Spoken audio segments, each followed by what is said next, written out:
তীব্র জলকষ্টে ভুগছে দক্ষিণ ভারতের অন্যতম ব্যস্ত শহর বেঙ্গালুরু। বিভিন্ন এলাকায় ঘুরছে পুরসভার জলের গাড়ি। শুধুমাত্র কয়েক বালতি জলেই সারাদিনের প্রয়োজন মেটানো সম্বল। হাহাকার এতটাই। বেঙ্গালুরুর মতো একই অবস্থা ভারতের একাধিক শহর ও গ্রামের। সেই তালিকায় এবার পড়তে চলেছে আমাদের পশ্চিমবঙ্গ।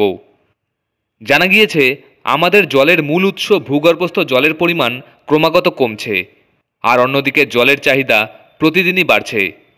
ইতিমধ্যে রাজ্যের একাধিক জেলায় জলের সংকট দেখা দিয়েছে। পৃথিবীতে মোট যে পরিমাণ জল আছে তার ৯৭% লবণাক্ত, অর্থাৎ ব্যবহারের অযোগ্য।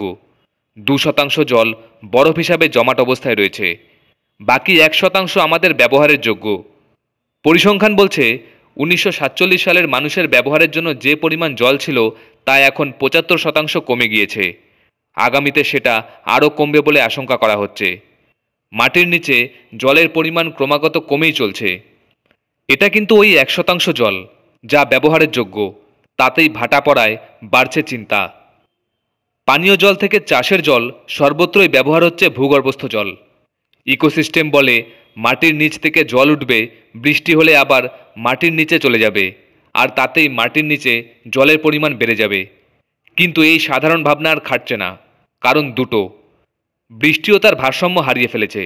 কোথাও পর্যাপ্ত বৃষ্টি হচ্ছে না, কোথাও ব্যাপক বৃষ্টি। এর সঙ্গে আছে অপরিকল্পিত নগরায়ণ। দেশের প্রায় প্রতিটি শহর কংক্রিটের বিল্ডিংয়ে ভরে উঠেছে।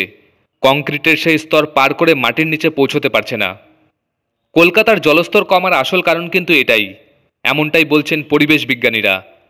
কলকাতার বড় বড় ওয়াটার বডিগুলির গভীরতা নেমে এসেছে মাত্র ২ ফিটে।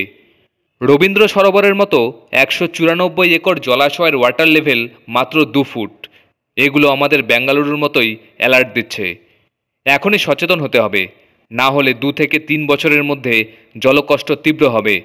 সোজা কথায়, পরিস্থিতি যে খুব একটা ভালো দিকে যাচ্ছে না তা বোঝাই যাচ্ছে।